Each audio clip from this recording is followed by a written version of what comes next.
ये आत्मा कह रही है कि शरीर नाचे न नाचे लेकिन आत्मा जरूर आनंद में नाचनी चाहिए। और कथा सुनकर के आत्मा ही नाचती है, क्योंकि कथा आत्मा का भोजन है। जैसे शरीर का भोजन आप रोज करते हो, वैसे आत्मा का भोजन भी करना ही चाहिए। यह सद्विचार, ये भगवान की कथा, हरि की चर्चा ही आत्मा का भोजन है।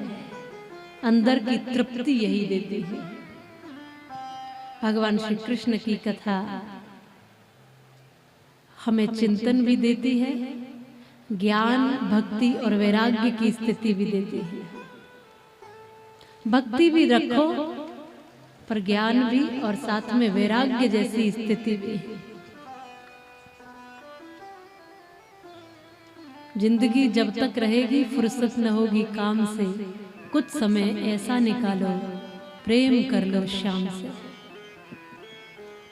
थोड़ा टाइम, थोड़ा समय तो ऐसा दीजिए। बस वही पशुओं की तरह जिए जा रहे हैं।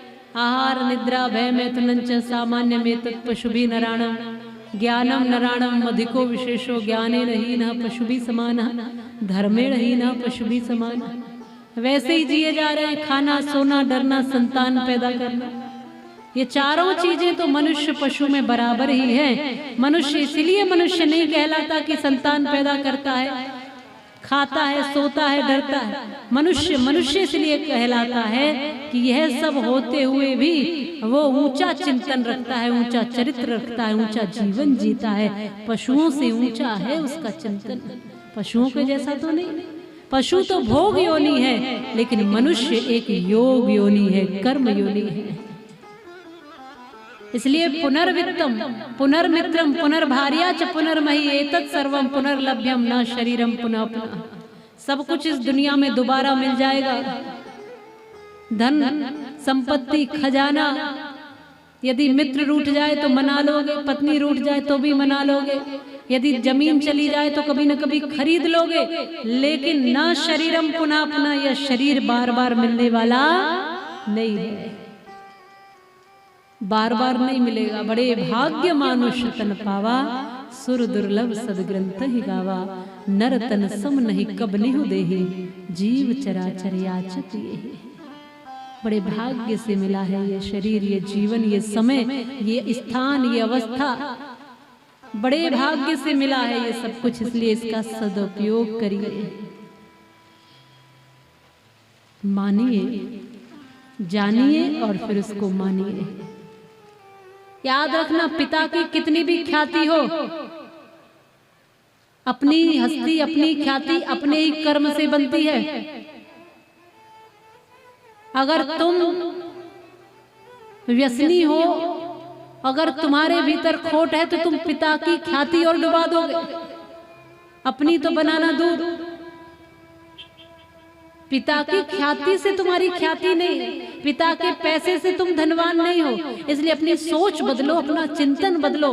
पिता ने जो कमाया है वो उनका है, हम चरित्र भी कमाएंगे और हम अपना जीवन भी अच्छा और सफल बनाएंगे। ऐसा संस्कार जीवन में लाओ, ऐसा विचार जीवन में लाओ,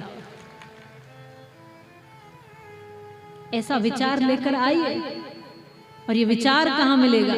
ये विचार मिलेगा आपको सत्संग में आकर, ये विचार मिलेगा आपको कथाओं में आकर, ये विचार मिलेगा आपको यहाँ से कुछ श्रेष्ठ बातों को सुनकर, समझकर।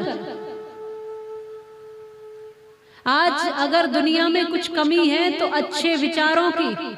जिसे भी देखो वही नकारात्मक विचार लिए घूमता है, जिसे भी देखो वही भीतर कचरा लिए घूमता है, जिसे देखो वही, और जब भी मुंह खोलता है तो कचरा ही निकलता है। जब भी वाणी से कुछ बोलता है तो कटु और बिल्कुल बेकार ही निकलता है। इसलिए भीतर कुछ अच्छा भरिए, और भीतर कुछ अच्छा भरा जाएगा तो बाहर भी अच्छा ही निकलेगा। वही निकलता है ना जो भीतर होता है। आज कमी है तो अच्छे विचारों की। मैंने कल भी कहा था कि देश महान नहीं बनता है केवल मोटर कारों से, देश महान नहीं बनता है ऊंचे महल मीनारों से, देश महान नहीं बनता है तोप तेग तलवारों से, देश महान नहीं बनता है फिल्मी डायरेक्टर स्टारों से, देश महान नहीं बनता है ऊंचे भाषण नारों से, और देश महान बना करता है ऊंचे आचार विचारों से, ऊंचे आचार विचारों से। ये विचार मिलेंगे तुम्हें कथा में आकर। हम बार बार कहते हैं आइए कथा में, आइए कथा में।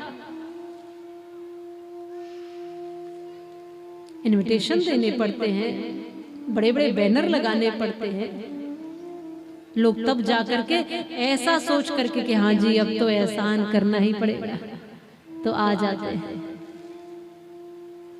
अपने धर्म के प्रति, इन ऊंचे विचारों के प्रति जागृति और जागरूकता होनी ही चाहिए हम सब में। बेशक आप यहाँ बहुत अच्छी संख्या में कथा सुन रहे हो, पर अभी और आवश्यकता है जागरूक होने की।